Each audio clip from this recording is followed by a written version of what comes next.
Good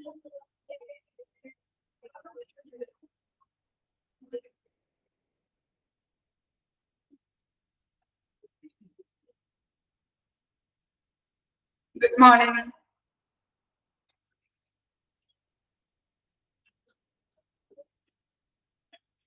Good morning, ma'am. Good morning. Good morning, ma'am. Good morning. എന്തൊക്കെയുണ്ട് വിശേഷം? സുഖാണോ? ഡിവിഷനൊക്കെ എത്ര വരെ ആയി?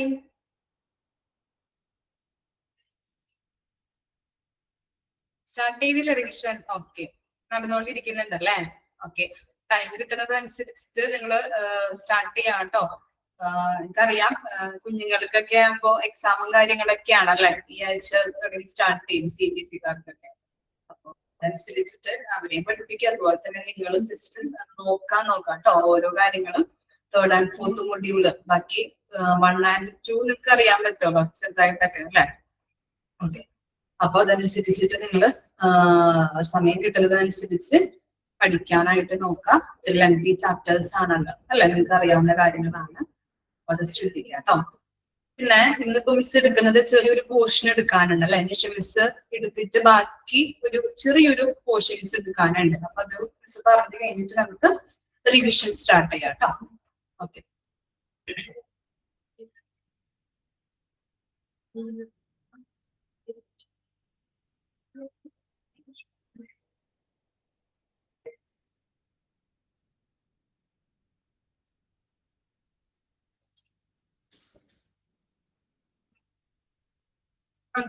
നമുക്ക് നോക്കാം. ഇന്നലെ നമ്മൾ എടുത്തു നിർത്തിയത് കസ്റ്റമർ സർവീസ് സ്കിൽസ് വരെയാണ് അല്ലെ. നോൺ ക്ലിനിക്കൽ സ്റ്റാഫിന്റെ സ്പെസിഫിക് സ്കിൽസ്, അവർക്ക് ഉണ്ടായിരിക്കേണ്ട സ്കിൽസുകളെ പറ്റിയാണ് പറയുന്നത്. അപ്പൊ 2 മിസ് പറഞ്ഞിരുന്നു, 3ാമത്തെയാണ് മിസ് പറയാൻ പോകുന്നത് കേട്ടോ. മിസ് 2 പറഞ്ഞു നിർത്തിയിട്ടുണ്ടായിരുന്നു അല്ലെ. ഈ 3ാമത്തെ തൊട്ടാണ് മിസ് എക്സ്പ്ലെയിൻ ചെയ്യാൻ പോകുന്നത്. നോക്കാം. Organisational skills. ഹോസ്പിറ്റൽസ് ആണ് fast-paced environment with a lot of tasks and responsibilities. Non-clinical staff should have strong organizational skills to manage their workload, prioritize tasks and meet deadlines. അപ്പൊ എന്താ പറയുന്നത്? ഈ നമുക്കറിയാം ഹോസ്പിറ്റൽസിൽ നമ്മൾ പലരും എന്താണ് എല്ലാവരും പോയിരിക്കുന്ന ഒരു സ്ഥലമാണ് ഹോസ്പിറ്റൽ എന്ന് പറഞ്ഞാൽ അല്ലെ. പോവാത്തവരാരും ഉണ്ടാവില്ല. അപ്പൊ അവിടുത്തെ ഒരു എൻവയോൺമെന്റ് എന്ന് പറഞ്ഞിട്ടുണ്ടെങ്കിൽ എന്താണ്, തിരക്കേറിയിട്ടുള്ള കുറെ ടാസ്കുകൾ അല്ലെ. അവിടുത്തെ വർക്ക് ചെയ്യുന്ന ആളുകളൊക്കെ പറയാറുണ്ട് എന്താണ്, നമുക്ക് ജസ്റ്റ് ഒന്ന് ഇരിക്കാൻ പോലും നേരം കിട്ടാത്തൊരു സ്ഥലമാണ് ഹോസ്പിറ്റൽ. അങ്ങനത്തെ ഒരു രീതിയിലാണ് അവിടുത്തെ വർക്കും കാര്യങ്ങളും നടക്കുന്നത് അല്ലെ. ഓക്കെ, അപ്പൊ ഒരു വളരെ തിരക്കേറിയതും അതുപോലെ തന്നെ കുറെ അധികം റെസ്പോൺസിബിലിറ്റീസും കുറെ അധികം ഡ്യൂട്ടീസും ഉള്ള ഒരു കാര്യങ്ങളാണ് അവിടെ നടക്കുന്നത്. അപ്പോൾ തിരക്കേറിയ ഒരു സ്ഥലമായത് കൊണ്ട് തന്നെ അവിടെയുള്ള സ്റ്റാഫുകൾക്ക് കുറെ അധികം റെസ്പോൺസിബിലിറ്റി, ഉത്തരവാദിത്തങ്ങളുണ്ട്. അതുപോലെ തന്നെ അവർക്ക് അവരുടേതായിട്ടുള്ള ഡ്യൂട്ടീസ് ആൻഡ് റെസ്പോൺസിബിലിറ്റീസ് ഒക്കെ ഉണ്ട് അല്ലെ. അപ്പൊ ഇവിടെ പറയുന്നത് നോൺ ക്ലിനിക്കൽ സ്റ്റാഫ് എന്ന് പറഞ്ഞു കഴിഞ്ഞിട്ടുണ്ടെങ്കിൽ അവർക്ക് എന്താണ്, അവരുടെ വർക്ക് ലോഡ്, അതുപോലെ തന്നെ വർക്ക് എന്തൊക്കെയാണ് അതനുസരിച്ച് പ്രവർത്തിക്കാനായിട്ടും, അതുപോലെ തന്നെ അവരുടെ എന്താണ് പ്രയോറിറ്റി, ഏതൊക്കെയാണ് ഫസ്റ്റ് ചെയ്യേണ്ട ടാസ്കുകൾക്ക് അല്ലെങ്കിൽ ഡ്യൂട്ടീസിന് നമ്മൾ പ്രാധാന്യം കൊടുത്തുകൊണ്ട് ഫസ്റ്റ് ചെയ്യേണ്ടത്, 2ാമത് ചെയ്യേണ്ടത്, 3ാമത് ചെയ്യേണ്ടത് ഏതാണ്, അങ്ങനെയുള്ള ടാസ്കുകൾക്ക് പ്രയോറിറ്റൈസ് കൊടുക്കണം. അതുപോലെ തന്നെ നമ്മൾ പറയുന്നത് എന്താണ്, നല്ല രീതിയിൽ സമയപരിധിക്കുള്ളിലും ഓരോ ടാസ്കുകൾ ചെയ്യാനായിട്ട് ഇത്ര ടൈമൊക്കെ അനുവദിച്ചിട്ടുണ്ടാവും അല്ലെ. അപ്പൊ അത്തരം രീതിയിലുള്ള സമയപരിധിക്കുള്ളിൽ നമ്മൾ എന്ത് ചെയ്യേണ്ടതുണ്ട്, എന്താണ് നമ്മുടെ ടാസ്കുകൾ ചെയ്തു തീർക്കാനായിട്ടുള്ള സ്കില്ലും ആർക്ക് ഉണ്ടാവണം എന്നാണ് പറയുന്നത്, നോൺ ക്ലിനിക്കൽ സ്റ്റാഫിന് ഉണ്ടാവണം. അതാണ് ഓർഗനൈസേഷൻ സ്കിൽ എന്ന് പറഞ്ഞാല് അവരുടെ ഡ്യൂട്ടീസ് ആൻഡ് റെസ്പോൺസിബിലിറ്റീസ് കൃത്യസമയത്തിനുള്ള പ്രയോറിറ്റൈസ് കൊടുത്തുകൊണ്ട് ചെയ്തു തീർക്കാനായിട്ടുള്ള സ്കില്ല് ആർക്ക് ഉണ്ടാവണം എന്നാ പറയുന്നത്, നോൺ ക്ലിനിക്കൽ സ്റ്റാഫിന് ഉണ്ടാവണം. അതാണ് ഓർഗനൈസേഷണൽ സ്കിൽസ് എന്ന് പറയുന്നത്. ഇനി നെക്സ്റ്റ് ആണ് ടെക്നോളജി സ്കിൽസ്. എന്താണ് നോക്കിയേ, technology skills. Proficiency in using different computer applications, electronic health record system, and other healthcare technology is vital for a non-clinical staff. they should be comfortable with the technology and willing to learn new system is required. അപ്പോ ഇതിൽ പറയുന്നത് എന്താണെന്ന് വെച്ച് കഴിഞ്ഞിട്ടുണ്ടെങ്കിൽ എന്താണ് വ്യത്യസ്തമായിട്ടുള്ള computer അപ്ലിക്കേഷൻസുകളൊക്കെ നമ്മുടെ ഹോസ്പിറ്റലിൽ യൂസ് ചെയ്യുന്നുണ്ട് അല്ലെ, HIS അങ്ങനെയുള്ള പല അപ്ലിക്കേഷൻസ് നമ്മൾ പഠിച്ചിരുന്നു അല്ലെ. അപ്പൊ അങ്ങനെയുള്ള അപ്ലിക്കേഷൻസുകള്, അതുപോലെ തന്നെ ഇലക്ട്രോണിക് ഹെൽത്ത് റെക്കോർഡ്സുകള്, മറ്റ് ആരോഗ്യ സംരക്ഷണ സാങ്കേതിക വിദ്യകള് എന്നിവ ഉപയോഗിക്കുന്നതിന് ഈ എന്താണ് നോൺ ക്ലിനിക്കൽ സ്റ്റാഫുകൾക്കും പ്രാവീണ്യം കൊടുക്കേണ്ടതുണ്ട്, അല്ലെങ്കിൽ പ്രാവീണ്യം നേടേണ്ടതുണ്ടെന്നാണ് പറയുന്നത്. നിങ്ങളിപ്പോ കണ്ടിട്ടുണ്ടാവും എന്താണ് ഗവൺമെന്റ് ഹോസ്പിറ്റലൊക്കെ പോകുമ്പോൾ അവിടുത്തെ നോൺ ക്ലിനിക്കൽ ആയിട്ടുള്ള സ്റ്റാഫുകള് ചിലപ്പോ ആരെങ്കിലൊക്കെ ലീവ് ആയിട്ടുണ്ടെങ്കിലൊക്കെ അവിടുത്തെ കാര്യങ്ങളൊക്കെ ചെയ്യുന്നത് ഇല്ലേ പലരും. അപ്പൊ എന്താണ് ഏറ്റെടുത്ത് ചെയ്യാനായിട്ട് അല്ലെ, പലരും ഇപ്പൊ ലീവ് ആയിട്ടുണ്ടെങ്കിൽ അവരുടെ കാര്യങ്ങൾ നമ്മൾ ചെയ്യേണ്ടതാണ് അല്ലെ, അവരുടെ ഉത്തരവാദിത്തങ്ങളാണ്. അപ്പൊ നോൺ ക്ലിനിക്കൽ സ്റ്റാഫുകൾക്കും ഇത്തരത്തിലുള്ള കഴിവുകളും വേണ്ടതാണ് എന്നാണ് പറയുന്നത്. അവർക്കും അത്യാവശ്യമായിട്ട് ഇപ്പൊ കമ്പ്യൂട്ടർ അപ്ലിക്കേഷൻസുകൾ ഉപയോഗിക്കാനായിട്ടായാലും, അതുപോലെ തന്നെ electronic health report system use ചെയ്യാനായിട്ടായാലും, മറ്റു ടെക്നോളജീസ്, മറ്റു ഹെൽത്ത് കെയർ ടെക്നോളജീസ് യൂസ് ചെയ്യാനായിട്ടുള്ള ഒരു സ്കില്ലും ആർക്ക് വേണമെന്നാ പറയുന്നത്, ഈ നോൺ ക്ലിനിക്കൽ സ്റ്റാഫുകൾക്ക് വേണം. പിന്നെ എന്താണ് problem solving skills. Non-clinical staff may face various challenges and problems while executing their duties. The ability to think critically, evaluate the situations, and find adequate solutions is invaluable in ensuring smooth operations and addressing issues promptly. അപ്പൊ എന്താണ് നമുക്കറിയാം, ഈ ഒരു problem എല്ലായിടത്തും ഏതൊരു organisation നോക്കിയിട്ടുണ്ടെങ്കിലും എന്താണ് ചിലപ്പോൾ ഒരു ഡിഫിക്കൽട്ട് സിറ്റുവേഷൻ ഉണ്ടാവും അല്ലെ. ആ സിറ്റുവേഷൻസ് വന്നു കഴിഞ്ഞിട്ടുണ്ടെങ്കിൽ നമ്മള് കുറെ ഏതൊരു ജോലിക്കും നമ്മള് ചലഞ്ചസുകൾ, വെല്ലുവിളികൾ നേരിടേണ്ടതായിട്ടുണ്ട് അല്ലെ. ഡോക്ടേഴ്സിനായാലും ടീച്ചേഴ്സിനായാലും അഡ്വക്കേറ്റ്സിനായാലും അല്ലെ. അങ്ങനെ പല സാഹചര്യം, ബാങ്കിൽ വർക്ക് ചെയ്യുന്ന ആളുകൾക്കായാലും പല ചലഞ്ചസുകൾ എല്ലാവരുടെയും ജോലിയിൽ അവർ ഫേസ് ചെയ്യേണ്ടതായിട്ടുണ്ട് അല്ലെ. അങ്ങനെ ഫേസ് ചെയ്യുമ്പോൾ നമ്മുടെ എന്താണ് ഒരു പ്രോബ്ലം വന്നോല്ലോ, പേടിച്ച് മാറി നിൽക്കാതെ അതെങ്ങനെ തരണം ചെയ്യാം, എങ്ങനെ തരണം ചെയ്യാൻ പറ്റും, അതിന് എന്തൊക്കെ നമുക്ക് തരണം ചെയ്തു പോകാനായിട്ട് എന്തൊക്കെ സൊല്യൂഷനുകൾ നമുക്ക് എടുക്കാൻ പറ്റും എന്നുള്ള കാര്യങ്ങള്, അത്തരത്തിലുള്ളൊരു കഴിവ് ആർക്ക് ഉണ്ടാവണം എന്നാ പറയുന്നത്, നോൺ ക്ലിനിക്കൽ സ്റ്റാഫുകൾക്ക് ഉണ്ടാവണം.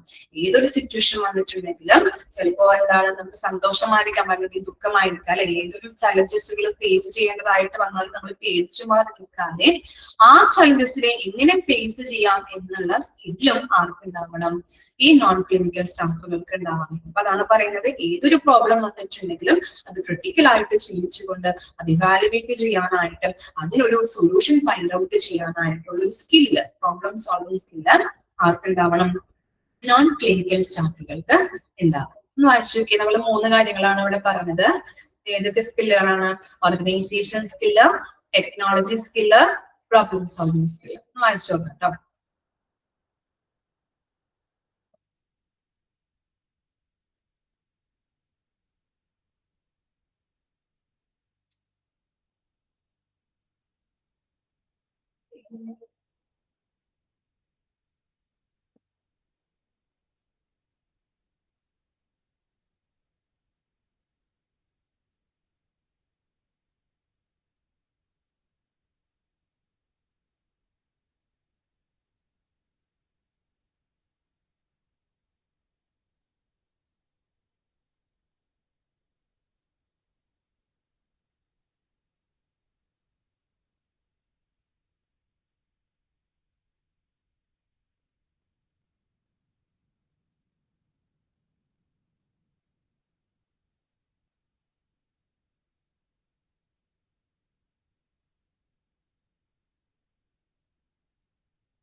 മിസ് കഴിഞ്ഞെങ്കിൽ പറയണം കേട്ടോ.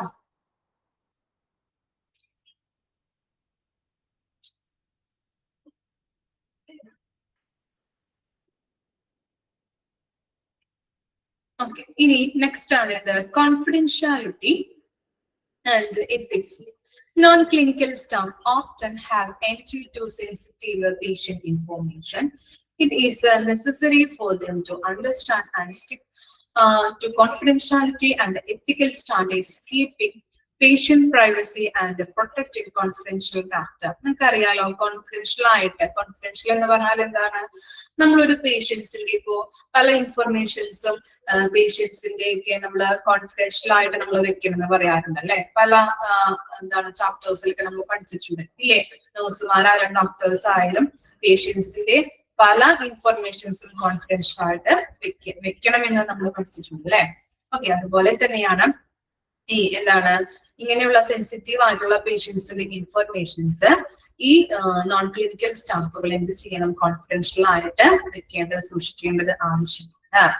അപ്പോൾ നമ്മുടെ എത്തിക്കൽ സ്റ്റാൻഡേർഡ്സ്, എത്തിക്കൽ എന്ന് പറഞ്ഞാൽ അറിയാലോ, എത്തിക്കൽ സ്റ്റാൻഡേർഡ്സും അതുപോലെ തന്നെ അതും യൂസ് ചെയ്തുകൊണ്ട് അത് നമ്മൾ നോക്കിക്കൊണ്ട് നമ്മള് ഇൻഫർമേഷൻസ് പേഷ്യൻസിൻ്റെതായിട്ടുള്ള ആരോടും പറയാതെ ഒരു എന്താണ് കോൺഫിഡൻഷ്യൽ ആയിട്ട് സൂക്ഷിച്ചു വെക്കേണ്ടത് അത്യാവശ്യമാണ്. തരത്തിലുള്ള സ്കില്ലും നോൺ ക്ലിനിക്കൽ സ്റ്റാഫിന് ഉണ്ടായിരിക്കണം. ഇനി എന്താണ്? Team work and collaboration. Hospital are interdisciplinary settings that need collaboration among various departments and staff members. Non-clinical staff should be able to work in an effective manner as part of the team, communicate and coordinate with the colleagues and donate the positive work environment. നമുക്കറിയാം അല്ലെ, ഏതൊരു ഹോസ്പിറ്റലിനെയും അല്ലെങ്കിൽ ഏതൊരു ഓർഗനൈസേഷനും വിജയം എന്ന് പറഞ്ഞാൽ എന്താണ്? അവിടെ പല പല ഡിപ്പാർട്ട്മെന്റിലും പല പല മെമ്പേഴ്സ് ഉണ്ട് അല്ലെ. നമുക്കറിയാം ഹോസ്പിറ്റലിലെ പല പല ഡിപ്പാർട്ട്മെന്റ്സ് ഉണ്ട്, അവിടെ പല പല സ്റ്റാഫുകളും വർക്കേഴ്സും അല്ലെ, എംപ്ലോയീസും വർക്ക് ചെയ്യുന്നുണ്ട് അല്ലെ. അപ്പോ ഒരു ഡിപ്പാർട്ട്മെന്റ് അല്ലെങ്കിൽ ഒരു ഹോസ്പിറ്റലിലെ വിജയം എന്ന് പറയുന്നത് എന്താണ്? അവിടെയുള്ള എല്ലാ സ്റ്റാഫുകളും കോർഡിനേറ്റ് ചെയ്ത് പ്രവർത്തിച്ചാൽ മാത്രമാണ് അതിലൊരു സക്സസ് ഉണ്ടാവുള്ളൂ അല്ലെ. ഇപ്പൊ നമുക്കായാലും ഒരു പ്രൊജക്ട് ഒരു ടീം വർക്ക് ആയിട്ട് ചെയ്യാൻ തന്നു കഴിഞ്ഞാൽ എന്താണ്? ഒരു മെമ്പർ മാറി നിന്ന് കഴിഞ്ഞിട്ടുണ്ടെങ്കിൽ അത് ബുദ്ധിമുട്ടാവും അല്ലെ, അത് നല്ല രീതിയിൽ ചെയ്തു തീർക്കാനായിട്ട് പറ്റില്ല. അപ്പോ ഒരു ടീം മെമ്പേഴ്സിൽ ഒരു 10 ടീം മെമ്പേഴ്സ് ഉണ്ടെങ്കിൽ അവരെല്ലാവരും കൂടി കോർഡിനേറ്റ് ചെയ്ത് അവരുടെ ഇൻഫർമേഷൻസ് പല പല ഇൻഫർമേഷൻസും കൈമാറി അതൊക്കെ ഒന്ന് ക്രോഡീകരിച്ച് അതൊരു ടോട്ടൽ ഫൈൻഡിങ്സിലേക്ക് നമ്മൾ എത്തും അല്ലെ. അപ്പോഴാണ് ആ പ്രൊജക്ടിന്റെ ഒരു വിജയം എന്ന് പറയുന്നത്. അതുപോലെ തന്നെയാണ് നമ്മൾ എന്ത് വർക്ക് ചെയ്ത് കഴിഞ്ഞാലും, ഹോസ്പിറ്റൽ ആയിക്കോട്ടെ, സ്കൂൾ ആയിക്കോട്ടെ, ബാങ്ക് ആയിക്കോട്ടെ, പല പല ഇൻസ്റ്റിറ്റ്യൂഷൻസ്, ബിസിനസ് ഓർഗനൈസേഷൻസ് ആയിക്കോട്ടെ, അവിടെയുള്ള എല്ലാ സ്റ്റാഫുകളും കൂടി ഒത്തൊരുമിച്ച് പ്രവർത്തിച്ചാൽ മാത്രമാണ് എന്തുണ്ടാവുള്ളൂ? ആ ഒരു ഓർഗനൈസേഷന് നല്ലൊരു രീതിയിലുള്ള സക്സസ് ഉണ്ടാവുള്ളൂ അല്ലെ, പ്രോഫിറ്റ് അച്ചീവ് ചെയ്യാൻ പറ്റുള്ളൂ. അതുപോലെ തന്നെയാണ് ഇവിടെ പറയുന്നത്, ഹോസ്പിറ്റലില് എല്ലാ മെമ്പേഴ്സും പല പല ഡിപ്പാർട്ട്മെന്റുകളുണ്ട്, അവിടെയുള്ള എല്ലാ വർക്കേഴ്സും ഒത്തുചേർന്ന് പ്രവർത്തിച്ചാൽ മാത്രമാണ് നമുക്കൊരു എന്താണ് ഒരു നല്ല രീതിയിലുള്ള ഒരു ക്വാളിറ്റി ഉള്ള കെയർ കൊടുക്കാനായിട്ട് പറ്റുള്ളൂ. അതുപോലെ തന്നെ ആ ഹോസ്പിറ്റല് സമൂഹത്തിൽ നല്ല രീതിയിൽ സ്റ്റാൻഡേർഡ് ആയിട്ട് നിലനിൽക്കാനായിട്ട് പറ്റുള്ളൂ അല്ലെ. പല നല്ല രീതിയിൽ ക്വാളിറ്റി ഉള്ള സർവീസ് കൊടുത്തു കഴിഞ്ഞാല് പല പേഷ്യൻസ് പോയി പറയും അല്ലെ, ആ ഹോസ്പിറ്റൽ നല്ലതാണ്, നല്ല രീതിയിൽ പ്രവർത്തിക്കുന്നുണ്ട് അല്ലെ, അവിടെയുള്ള എല്ലാ സ്റ്റാഫുകളും നല്ല രീതിയിൽ കെയർ ചെയ്യുന്നുണ്ട്, നല്ല രീതിയിൽ കോർഡിനേറ്റ് ചെയ്താണ് പ്രവർത്തിക്കുന്നത് എന്നൊക്കെ പറയുമ്പോൾ നമുക്കൊരു നല്ല രീതിയിലുള്ള ഇമേജ് കിട്ടുന്നുണ്ട് അല്ലെ ആ ഹോസ്പിറ്റലിന്. അതുകൊണ്ട് തന്നെ എന്താണ് ഓരോ ഹോസ്പിറ്റലിന്റെയും വിജയം എന്ന് പറയുന്നത് അവിടെ ടീം വർക്ക് ആയിട്ട് പ്രവർത്തിക്കുന്ന മെമ്പേഴ്സ് ഉണ്ടായിരിക്കുന്നതാണ്. അപ്പൊ അത്തരത്തിലുള്ള കഴിവും ആർക്ക് വേണമെന്നാ പറയുന്നത്? എന്തൊരു സിറ്റുവേഷൻ വന്നാലും അല്ലെങ്കിൽ എന്തൊരു നല്ല രീതിയിൽ എന്തെങ്കിലും ഒരു ഇത് വന്നിട്ടുണ്ടെങ്കിലും അവിടെ നമ്മൾ എന്ത് ചെയ്യണം? കോർഡിനേറ്റ് ചെയ്ത് എല്ലാവരും കൂടി ഒത്തൊരുമിച്ച് പ്രവർത്തിച്ചാൽ മാത്രമാണ് അതിനൊരു വിജയം ഉണ്ടാവുള്ളൂ. അപ്പൊ അങ്ങനത്തെ രീതിയിലുള്ള ഒരു സ്കില്ലും ആർക്ക് വേണം? ടീം വർക്കായിട്ട് പ്രവർത്തിക്കാനായിട്ടും എല്ലാവരോടും കൊളാബറേറ്റ് ചെയ്ത് കോർഡിനേറ്റ് ചെയ്ത് പ്രവർത്തിക്കാനായിട്ടുള്ള ഒരു സ്കില്ലും ആർക്ക് വേണം? നോൺ ക്ലിനിക്കൽ സ്റ്റാഫിന് വേണം. അഡാപ്റ്റബിലിറ്റി. എന്താണ് അഡാപ്റ്റബിലിറ്റി എന്ന് പറഞ്ഞു കഴിഞ്ഞാല് the healthcare industry is continually evolving and non-clinical staff should be adjustable to changing procedure, policies and technology. They should be open to learn new skills and approach to update in their roles. അപ്പോ അവിടെ എന്താണ്, ഒരു ഹോസ്പിറ്റലില് പുതിയൊരു service അല്ലെങ്കിൽ പുതിയൊരു technology ഒക്കെ കൊണ്ടുവരുമ്പോൾ ചിലപ്പോൾ പോളിസിയിലും പ്രൊസീജിയറിലൊക്കെ എന്തെങ്കിലും ചേഞ്ചസുകളൊക്കെ വരാം അല്ലെ. ആ ചേഞ്ചസുകളൊക്കെ വരുമ്പോ അതൊക്കെ നമ്മൾ അഡ്ജസ്റ്റ് ചെയ്യാനായിട്ട് ആ ചേഞ്ചസിനോട് അല്ലെങ്കിൽ ആ പോളിസിയോട് പ്രൊസീജിയറിനോട് പുതിയ രീതിയിലുള്ള ഗൈഡ് ലൈൻസിനോടൊക്കെ നമ്മൾ അഡാപ്റ്റബിൾ ആവാനായിട്ട് പൊരുത്തപ്പെടാനായിട്ട് ഉള്ള സ്കിൽ ആർക്ക് വേണം? നോൺ ക്ലിനിക്കൽ സ്റ്റാഫിന് വേണം എന്നാണ് പറയുന്നത്. ഓക്കെ, അപ്പൊ എന്തൊരു ചേഞ്ചും ഓർഗനൈസേഷനിൽ അല്ലെങ്കിൽ ഹോസ്പിറ്റലിൽ വന്നു കഴിഞ്ഞിട്ടുണ്ടെങ്കിലും എന്തൊക്കെയാവാം, ചിലപ്പോ അവിടെ പ്രൊസീജിയേഴ്സിന് പോളിസിക്ക് മാറ്റങ്ങൾ വരാം, പ്രൊസീജിയറിൽ മാറ്റങ്ങൾ വരാം, ടെക്നോളജിയിൽ അങ്ങനെയുള്ള പല രീതിയിലും ചേഞ്ചസുകൾ വന്നിട്ടുണ്ടെങ്കിലും അതിനോടൊക്കെ ഒന്ന് പൊരുത്തപ്പെട്ടു പോകാനായിട്ടുള്ള സ്കില്ല് മാർക്ക് വേണം? നോൺ ക്ലിനിക്കൽ സ്റ്റാഫിന് വേണം. Empathy and compassion. Although the non-clinical staff may not give direct medical care, they often interact with the parents who may be in difficulty of facing challenging situations, demonstrating empathy, sympathy, and the sensitivity towards the patient's requirements and emotions is necessary for providing a supportive environment. എന്താണ് empathy എന്ന് പറഞ്ഞിട്ടുണ്ടെങ്കിൽ? സഹാനുഭൂതി അല്ലെ. Compassion എന്ന് പറഞ്ഞാൽ എന്താണ്? അനുകമ്പ അല്ലെങ്കിൽ ദയ, കാരുണ്യം എന്നൊക്കെ പറയാം അല്ലെ.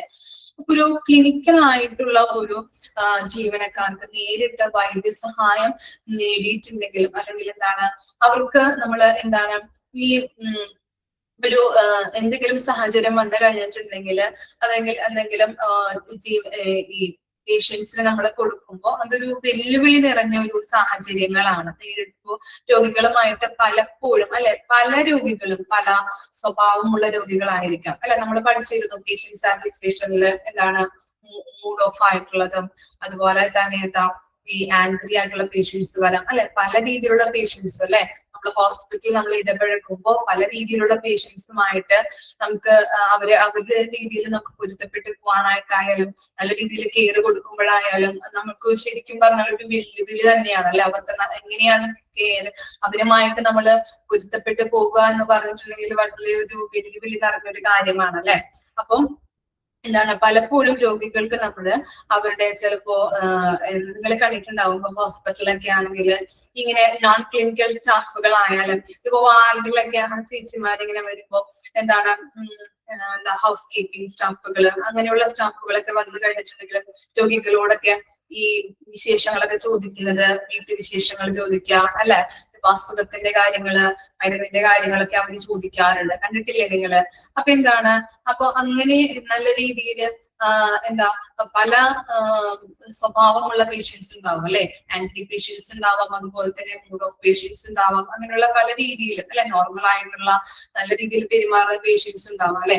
അപ്പൊ എല്ലാത്തരം പേഷ്യൻസിനോട് നമ്മൾ ഒത്തിണങ്ങി അവരോട് അവരുടെ സാഹചര്യം, അവർക്ക് എന്താണ് ആവശ്യം അല്ലെങ്കിൽ അവർക്ക് എന്താണ് ചിലപ്പോ മറ്റുള്ള സ്റ്റാഫുകളൊക്കെ അവരറിയാത്തതായിരിക്കാം പ്രശ്നം, അവരുടെ കാര്യങ്ങള് കറക്റ്റ് ആയിട്ട് നോക്കാത്തത്, അവരെ ഇപ്പൊ കമ്മ്യൂണിക്കേറ്റ് ചെയ്യാനായിട്ട് പല പ്രോബ്ലംസ് നമ്മൾ പഠിച്ചിരുന്നു അല്ലെ. അവരെ കേൾക്കാനായിട്ട് തയ്യാറാത്ത സ്റ്റാഫുകളൊക്കെ ഉണ്ടാവും. പക്ഷെ ഇത്തരത്തിലുള്ള സ്റ്റാഫുകളാണെങ്കിൽ ചിലപ്പോ എന്താണ് അവരുടെ വിശേഷങ്ങള്, അസുഖത്തിന്റെ കാര്യങ്ങള്, അങ്ങനെയുള്ള എല്ലാ കാര്യങ്ങളൊക്കെ അവർ ചോദിക്കാറുണ്ട് ഇല്ലേ. അപ്പോ അവരോട് ചോദിച്ച് മനസ്സിലാക്കി അവരുടെ സഹാനുഭൂതിയോട് കൂടിയിട്ട് അതുപോലെ തന്നെ സിമ്പതിയോട് കൂടിയിട്ട് അങ്ങനെയുള്ള രീതിയിൽ പെരുമാറി കഴിഞ്ഞിട്ടുണ്ടെങ്കിൽ എന്താണ് അവർക്കൊരു സാറ്റിസ്ഫാക്ഷൻ അല്ലെ. നമ്മളെ കേൾക്കുന്നുണ്ട്, അവരെങ്കിലും നമ്മളെ കേൾക്കുന്നുണ്ടല്ലോ എന്നുള്ളൊരു രീതിയിൽ അവർക്കൊരു ഇത് തോന്നും ഇല്ലേ, തോന്നാറുണ്ട് ഇല്ലേ? നിങ്ങളൊക്കെ കണ്ടിട്ടില്ലേ അങ്ങനെ ചോദിക്കുന്നത് വിശേഷങ്ങളൊക്കെ? ഞാനൊക്കെ എക്സ്പീരിയൻസ്ഡ് ആണ്, അങ്ങനെ ചോദിക്കാറുണ്ട് പല ചേച്ചിമാരും. പോവാറായോ, എപ്പോഴാണ് ഡിസ്ചാർജ് ആയി പോകുന്നത്, ഇങ്ങനെ അല്ലെ. നമുക്കൊരു സമാധാനം, ഒരു സന്തോഷം കിട്ടുന്നുണ്ടല്ലോ അവരോടൊക്കെ പെരുമാറുമ്പോഴും. ചിലപ്പോ ചില ഡോക്ടേഴ്സ് ചിലപ്പോ എന്താണ് ഒരു മൂശാട്ട ഡോക്ടേഴ്സ് അല്ലെങ്കിൽ നഴ്സുമാരായാലും ചിലപ്പോ മൂശാട്ടകളായിരിക്കാം വരുന്നത് അല്ലെ. പക്ഷെ ഈ ചേച്ചിമാരൊക്കെ ഇങ്ങനെ വരുമ്പോൾ നമുക്കൊരു സന്തോഷമാണ്. നമ്മളെ വീട്ടിൽ വിശേഷം ചോദിക്കും, അസുഖം കുറഞ്ഞില്ലേ, എപ്പൊ പോവാൻ പറ്റും അല്ലെ? അപ്പൊ അങ്ങനെയുള്ള കാര്യങ്ങളൊക്കെ ചോദിക്കുമ്പോൾ നമുക്കൊരു നല്ലൊരു ഫീലിങ്സ് ആണ് കിട്ടുന്നത്, രോഗികൾക്കായാലും കൂടെ നിൽക്കുന്നവർക്കായാലും അല്ലെ. അപ്പൊ നല്ലൊരു സഹാനുഭൂതിയോട് കൂടിയിട്ടായാലും സിമ്പതിയോട് കൂടിയിട്ടായാലും രോഗികളോട് പെരുമാറാനുള്ള സ്കിൽ ആർക്ക് ഉണ്ടാവണം, അവരുടെ ഇമോഷൻസുകൾ മനസ്സിലാക്കിയിട്ട് നല്ല രീതിയിൽ പോസിറ്റീവ് ആയിട്ടുള്ള സപ്പോർട്ടീവ് എൻവയോൺമെന്റ് കൊടുക്കാനായിട്ടുള്ളൊരു സ്കില്ലും ഈ നോൺ ക്ലിനിക്കൽ സ്റ്റാഫിന് ഉണ്ടാവണം എന്നാണ് പറയുന്നത്. ഇനി 10th വൺ എന്താണ്? Cultural competence. ഓക്കെ, സാംസ്കാരിക കഴിവ് കേട്ടോ. ഓക്കെ, അതാണ് കൾച്ചറൽ കോമ്പിറ്റൻസ് എന്ന് പറയുന്നത്. Hospitals diverse patient populations with a different cultural background. Non-clinical staff should possess cultural competence, understanding and respecting various cultural practices, beliefs and values to give inclusive and patient-centered care. അപ്പോ ഇതിൽ പറയുന്നത് cultural competence, സാംസ്കാരിക കഴിവ്. അതിൽ പറയുന്നത് എന്താണ്? വ്യത്യസ്ത സംസ്കാരമുള്ള പശ്ചാത്തലമുള്ള വൈവിധ്യമാർന്ന രോഗി ജനവിഭാഗങ്ങളാണ് ആശുപത്രിയില് സേവനം നൽകുന്നത് അല്ലെ. ജനവിഭാഗങ്ങൾക്കാണ്, നമുക്കറിയാം വ്യത്യസ്തമായിട്ടുള്ള കൾച്ചറിൽ ജീവിക്കുന്നവരാണ് നമ്മുടെ ഹോസ്പിറ്റലിൽ വരുന്നത് അല്ലെ. അപ്പൊ അവർക്ക് അങ്ങനെയുള്ളവർക്കാണ് നമ്മൾ വ്യത്യസ്ത രീതിയിലുള്ള ആളുകൾ വരുന്നുണ്ടെങ്കിലും അവർക്ക് ഒരേ രീതിയിലുള്ള കെയർ ആണ് നമ്മൾ കൊടുക്കുന്നത്. ഓക്കെ, അപ്പോ അങ്ങനെ സമഗ്രമായിട്ടും രോഗി കേന്ദ്രീകൃതമായിട്ടുള്ള പരിപാലനം നൽകുന്നതിന് ക്ലിനിക്കൽ ജീവനക്കാർക്ക് സാംസ്കാരിക കഴിവ് ഉണ്ടായിരിക്കണം അല്ലെ. ഒരു കൾച്ചറൽ ആയിട്ടുള്ള ഒരു അല്ലെങ്കിൽ എന്താ അങ്ങനത്തെ ഒരു കോമ്പിറ്റൻസ് ഉണ്ടായിരിക്കണം എന്നാണ് പറയുന്നത്. രോഗികൾക്ക്, അവിടെ വരുന്ന രോഗികൾക്ക് നല്ല രീതിയിൽ നമ്മൾ എന്ത് കൊടുക്കണം, കെയർ കൊടുക്കാനായിട്ട് വേണ്ടതായിട്ടുള്ള ഒരു കൾച്ചറൽ കോമ്പിറ്റൻസ്, തരത്തിലുള്ള ഒരു കഴിവും നോൺ ക്ലിനിക്കൽ സ്റ്റാഫിന് ഉണ്ടായിരിക്കണം. അതുപോലെ തന്നെ പറയുന്നത് എന്താണ്? പലർക്കും പല എന്താണ് സംസ്കാരങ്ങളായിരിക്കാം അവർ പിന്തുടർന്ന് വരുന്നത്. അതുപോലെ തന്നെ പല ആചാരങ്ങള്, പല വിശ്വാസങ്ങളായിരിക്കാം അല്ലെ. അപ്പൊ നമുക്ക് എന്താണ് നമ്മുടെ എന്താണ് അവരെ പലർക്കും പല രീതിയിലാണ് അവർ വരുന്നത് അല്ലെ. വിശ്വാസങ്ങളായാലും ബിലീഫ്സ് ആയാലും കൾച്ചറൽ പ്രാക്ടീസ് ആയാലും പല ഡിഷസിന് പല രീതിയിലാണ് അവർ തുടർന്നു വരുന്നത് അല്ലെ. അപ്പൊ അതുകൊണ്ട് തന്നെ അവരെ എന്താണ് ആരെയും വേർതിരിച്ച് കാണാതെ എല്ലാവരെയും നല്ല രീതിയിൽ നമ്മൾ ഒരുമിച്ച് ചേർത്തുകൊണ്ട് അവരെ വ്യത്യസ്തങ്ങളായി കാണാതെ അവർക്ക് നല്ല രീതിയിലുള്ള കെയർ, പേഷ്യന്റ് സെന്റേർഡ് ആയിട്ടുള്ള കെയർ വേണം കൊടുക്കാനായിട്ട്. അപ്പൊ അത്തരത്തിൽ എല്ലാവരെയും ഒരുപോലെ നമ്മൾ ഈക്വൽ ആയിട്ട് കണ്ടുകൊണ്ട് നല്ല രീതിയിൽ കെയർ കൊടുക്കാനായിട്ടുള്ള ഒരു സ്കില്ലും ആർക്കുണ്ടാവണമെന്നാണ് പറയുന്നത്? ഈ നോൺ ക്ലിനിക്കൽ സ്റ്റാഫിന് ഉണ്ടാവണം.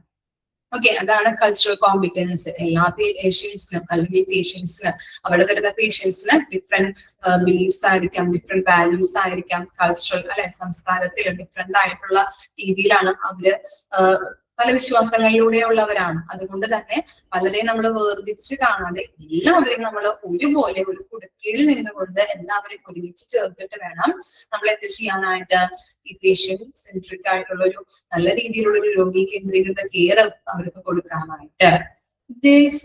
These are just some of the skills that non-clinical staff in hospitals should possess to contribute to the efficient functioning of the healthcare facility and provide excellent support to patients and their clinical staff. അതുപോലെ തന്നെ ആരോഗ്യ സംരക്ഷണ സൗകര്യങ്ങളുടെ കാര്യക്ഷമത പ്രവർത്തിപ്പിക്കുന്നതിന് സംഭാവന നൽകുന്നതും രോഗികൾക്കും clinical സ്റ്റാഫുകൾക്കും ഒരു മികച്ച പിന്തുണ നൽകുന്നതിനും ആശുപത്രികളിലെ നോൺ ക്ലിനിക്കൽ ജീവനക്കാർക്ക് ഉണ്ടായിരിക്കേണ്ട കഴിവുകൾ മാത്രമാണ് ഇത്. നമ്മളൊരു 10 നമ്മൾ പഠിച്ചു അല്ലെ. അപ്പോ എന്താണ് നോൺ ക്ലിനിക്കൽ സ്റ്റാഫിന്റെ ഡ്യൂട്ടീസ് ആൻഡ് റെസ്പോൺസിബിലിറ്റി അല്ലെങ്കിൽ അവരുടെ സ്കിൽസ്, അതാണ് അവിടെ ഉദ്ദേശിക്കുന്നത്. അവർക്ക് എന്തൊക്കെ സ്കിൽസുകൾ ഉണ്ടാവണം എന്നതിനെ കുറിച്ചാണ് നമ്മൾ പഠിച്ചിരിക്കുന്നത്. രോഗികളെ എങ്ങനെ നമ്മൾ കെയർ ചെയ്യാൻ പറ്റും, ഏതൊക്കെ സ്കില്ലിലൂടെ നമുക്ക് ഡെവലപ്പ് ചെയ്ത് അവരെ നല്ല രീതിയിലുള്ള കെയർ കൊടുക്കാനായിട്ട് സാധിക്കും എന്നതാണ് അവിടെ കൊടുത്തിരിക്കുന്നത്. അപ്പൊ നമ്മൾ പഠിച്ചു നോൺ ക്ലിനിക്കൽ സ്റ്റാഫിന്റെ 10 സ്കിൽസ്. ഏതൊക്കെയാണ് നമ്മൾ നോക്കിയത്? Communication skill, customer service skill, organisational skill, technology skill, problem solving skill, confidentiality and ethics, teamwork and collaboration, adaptability, empathy and compassion, cultural competence. Okay, വായിച്ചോക്കെ ചാപ്റ്റർ കംപ്ലീറ്റ് ആയിട്ടുണ്ട് കേട്ടോ. ഇനി വേറെ ഒന്നും നിങ്ങൾക്ക് എടുക്കാനില്ലല്ലോ? ഓക്കെ, ഈ റെസ്പോൺസിബിലിറ്റി മാത്രല്ലേ കംപ്ലീറ്റ് ആക്കാനായിട്ടുണ്ടായിരുന്നുള്ളൂ? വേറെ ചാപ്റ്റേഴ്സ് എന്തെങ്കിലും വിട്ടുപോയതുണ്ടെങ്കിൽ ഒന്ന് ശ്രദ്ധിക്കാം കേട്ടോ, നോക്കാം.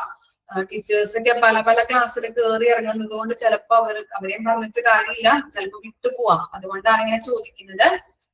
എല്ലാ ഫോർത്തും തേർഡിലെ ചാപ്റ്റേഴ്സ് കംപ്ലീറ്റ് ആയിട്ട് എടുത്തിട്ടില്ലേ? എന്തെങ്കിലും വിട്ടുപോയതുണ്ടോ? ഉണ്ടെങ്കിൽ പറയാട്ടോ. ഇല്ല, ഓക്കെ. അപ്പൊ വായിച്ചു നോക്കിക്കോളൂ കേട്ടോ. എന്തെങ്കിലും ഡൗട്ട് ഉണ്ടെങ്കിൽ ചോദിക്കാം.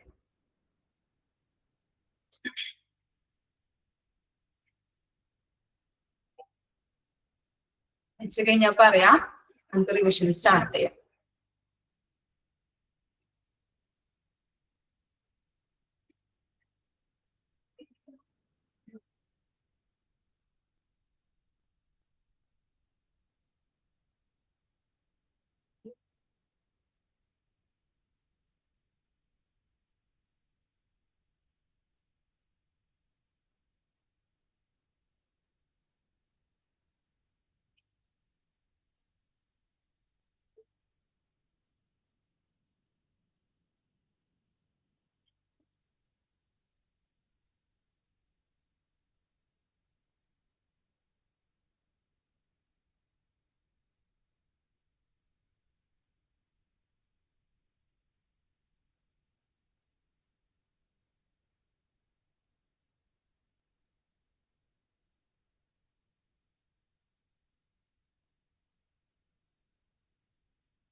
വായിച്ചു കഴിഞ്ഞോ? എന്തെങ്കിലും ഡൗട്ട് ഉണ്ടോ?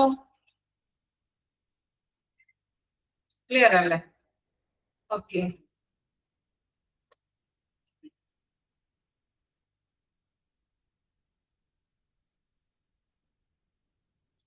ഇതിന്റെ മോക്ക് ടെസ്റ്റ് ഞാൻ തരണ്ടല്ലോ, ജസ്റ്റ് ഒന്ന് നിങ്ങൾ വായിച്ചോളൂല്ലേ? ജസ്റ്റ് 2-3 പോയിന്റ് ആണല്ലോ എടുത്തത്, അതുകൊണ്ടാണ് കേട്ടോ. മോക്ക് ടെസ്റ്റ് തരണോ ഞാൻ?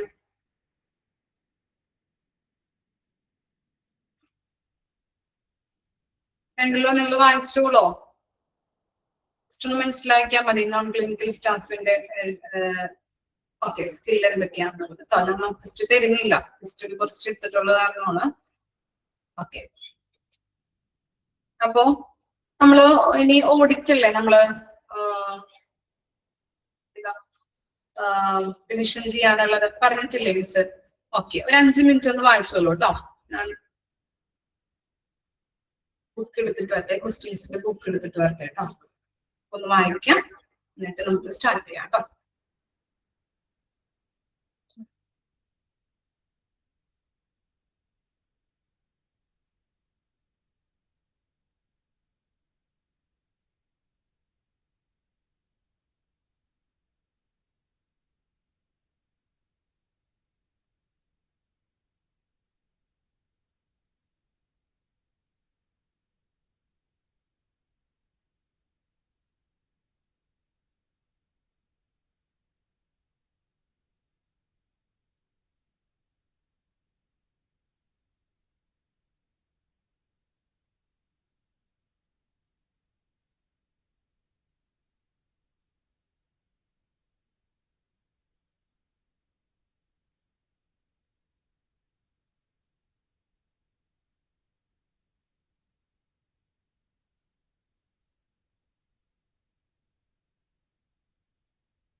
സ്റ്റാർട്ട് ചെയ്താലോ നമുക്ക്?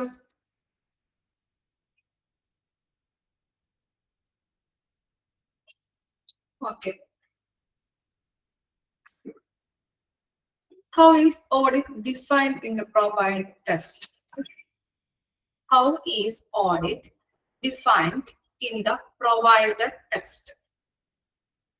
A process to only check financial records, a systematic and a critical assessment of services with regard to efficiency, effectiveness, and quality, a quick review of patient satisfaction surveys, the process of hiring new hospital staff.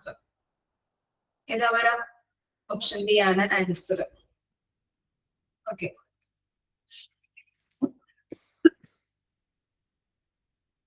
What is an internal audit? What is an internal audit? An evaluation conducted by an external government agency, an independent evaluation to ensure the organization's financial and operational controls are adequate, a survey filled out by patients upon discharge, a review of the hospital's marketing strategy. B ആണ് answer.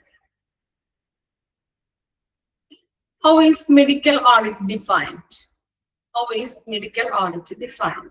Assessment of medical care in retrospect to scrutiny of medical records, a real-time observation of a surgery, an audit of the hospital's pharmacy inventory, a review of the hospital's billing process. A ആണ് answer. What is the scope of clinical audit? What is the scope of clinical audit? It only covers the care provided by doctors. It only covers administrative functions. It covers all features of clinical care, including the provided by nursing and paramedical staff. It is limited to review of financial documents. Yeah, answer. What is an organizational audit? An investigation of a clinical practice, an investigation of a practice like appointments, systems, policies, and standards. An audit focused solely on patient outcomes, a review of the hospital's compliance with the fire safety norms. B ആണ് answer.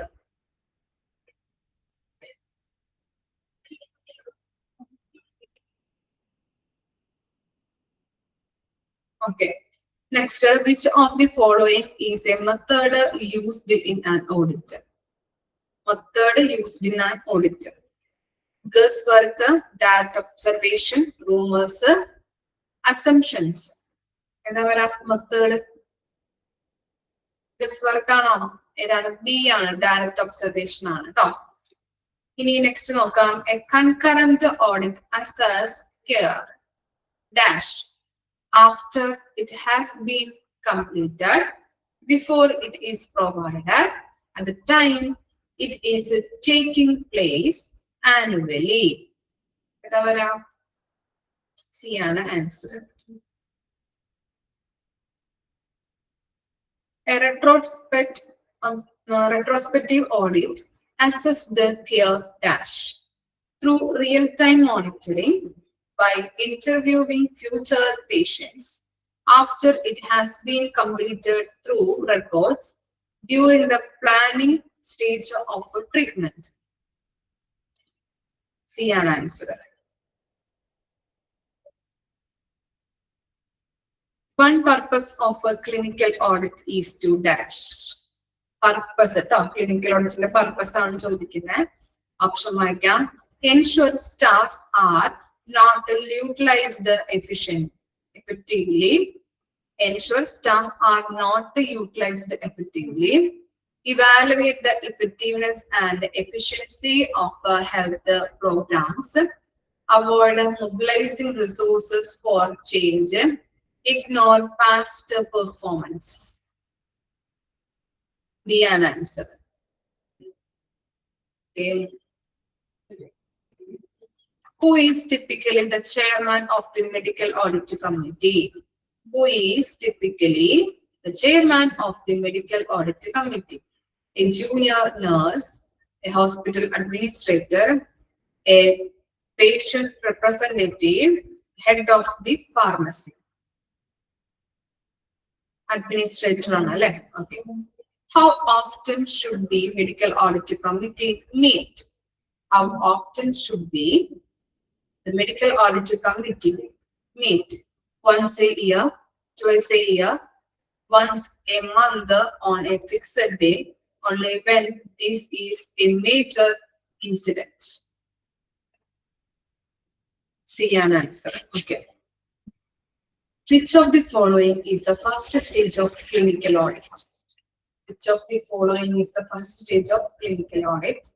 Measuring performance, making improvements, preparing for the audit, sustaining improvement.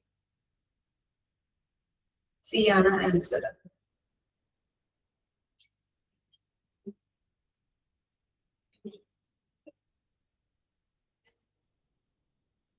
Which of the following is mentioned as a type of clinical audit? Which of following is mentioned as a type of clinical audit? Financial audit, marketing audit, death audit, HR audit. C ആണ് ട്ടോ. Very good.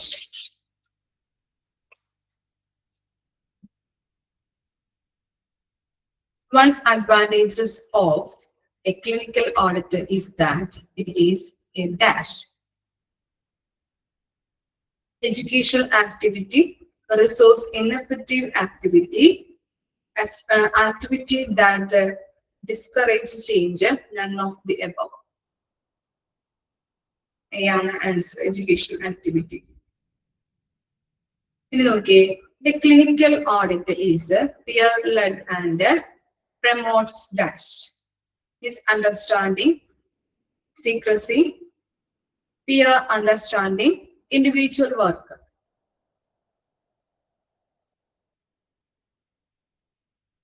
Okay, see talk peer understanding, peer-led and peer understanding.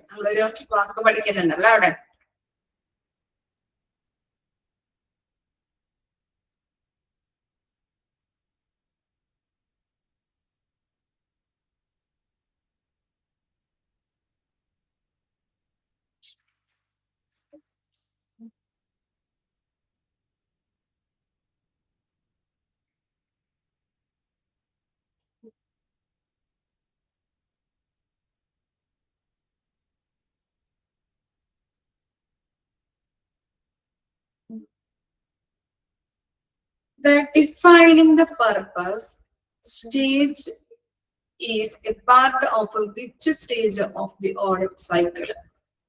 Designing the purpose step is the part of which stages of the audit cycle? Stage 1, preparing for audit. Stage 2, selection of a criteria. Stage 3, measuring performance. Stage 4, making improvement. Okay. A disease audit is a type of dash: organizational audit, financial audit, clinical audit, administrative audit. C ആണ് ട്ടോ, clinical audit ആണ് correct answer.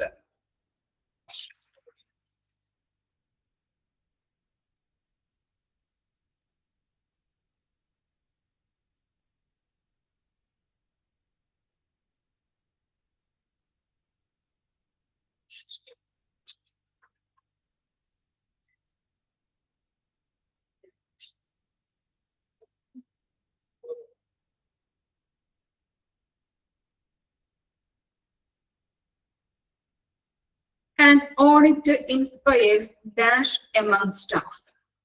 An audit inspires dash among staff. Competition, fear, teamwork, indifference.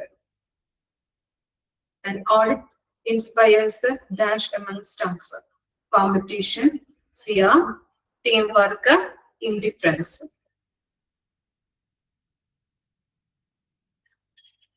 Teamwork ആണ് answer. Option C ആണ്.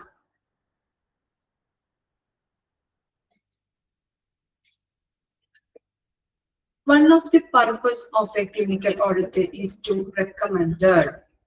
One of the purpose of a clinical audit is to recommend what need to stay the same, which staff to promote, what require to be changed, how to increase the patient complaints.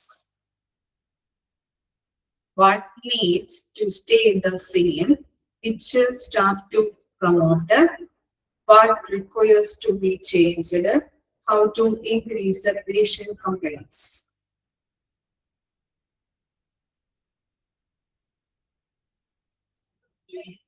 C ആണ് what requires to be changed.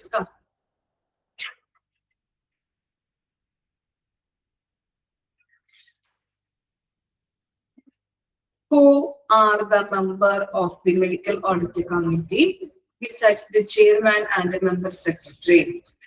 Patients, head of the different departments, local politicians, media representative.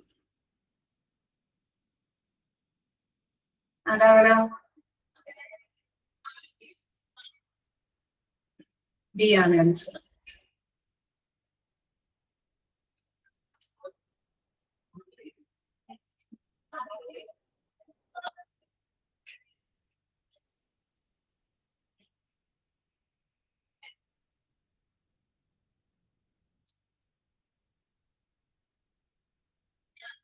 A clinical audit is a source of dash. A clinical audit is a source of dash. Problems, information, confusion, conflict. Clinical audit is a source of dash. Problems, information, confusion, conflict.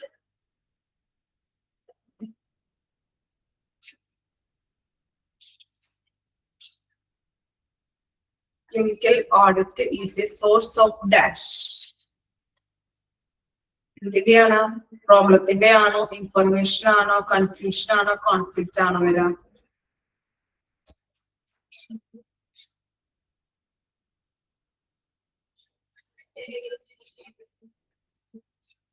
Information ആണ് കേട്ടോ.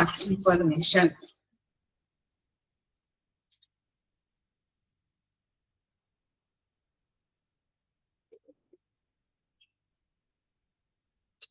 A medical audit is a dash analysis program. A medical audit is a dash analysis program. Random, unplanned, planned, informed. ഏതാ വരാ? എന്ത് programme ആണ്? Random ആണോ? Random, unplanned, planned, informed. Okay, C ആണ് answer. Planned. Which audit type is described as being in retrospect? Which audit type is described as being in retrospect? Concurrent audit, medical audit, organizational audit, internal audit. This audit is retrospective. Which audit type is described being in retrospect? Concurrent audit, medical audit, organizational audit, internal audit. Okay, medical audit ആണ് answer. Okay, ഒരുവിധം നിങ്ങൾ ഓഡിറ്റിന്റെ chapters ഒക്കെ audit നിങ്ങൾ questions ഒക്കെ നമ്മൾ discuss ചെയ്തിട്ടുണ്ട്. ഇനി നിങ്ങൾ കൃത്യമായിട്ട് വായിച്ച് പഠിക്കേണ്ട ഓരോ വരികളും ജസ്റ്റ് ഒന്ന് വായിച്ച് നോക്കാം. ഇമ്പോർട്ടന്റ് ക്വസ്റ്റ്യൻസ് ഒക്കെ മിസ് ജസ്റ്റ് ഒന്ന് റിവൈസ് ചെയ്യിച്ചിട്ടുണ്ട്. കൃത്യമായിട്ട് വായിച്ചു നോക്കാം. നെക്സ്റ്റ് ക്ലാസ്സിൽ വരുമ്പോ നമുക്ക് നെക്സ്റ്റ് ചാപ്റ്റർ എഴുതാം. മിസ് എടുത്തിരിക്കുന്ന ചാപ്റ്റർ ഏതാണ്? തേർഡ് മൊഡ്യൂളില് നമ്മൾ എടുത്ത് കഴിഞ്ഞില്ലേ, എല്ലാം നമ്മൾ നോക്കിയില്ലേ. ഇനി ഫോർത്ത് മൊഡ്യൂൾ നോക്കാം കേട്ടോ. ക്വാളിറ്റി മാനേജ്മെന്റ് ആണ്. അപ്പൊ നെക്സ്റ്റ് വീക്ക് നെക്സ്റ്റ് ഡേ വരുമ്പോ പഠിക്കാം കേട്ടോ. നോക്കേണ്ടത്, റിവൈസ് ചെയ്യേണ്ടത് കേട്ടോ. Okay, thank you. നെക്സ്റ്റ് ക്ലാസ്സിൽ കാണാം.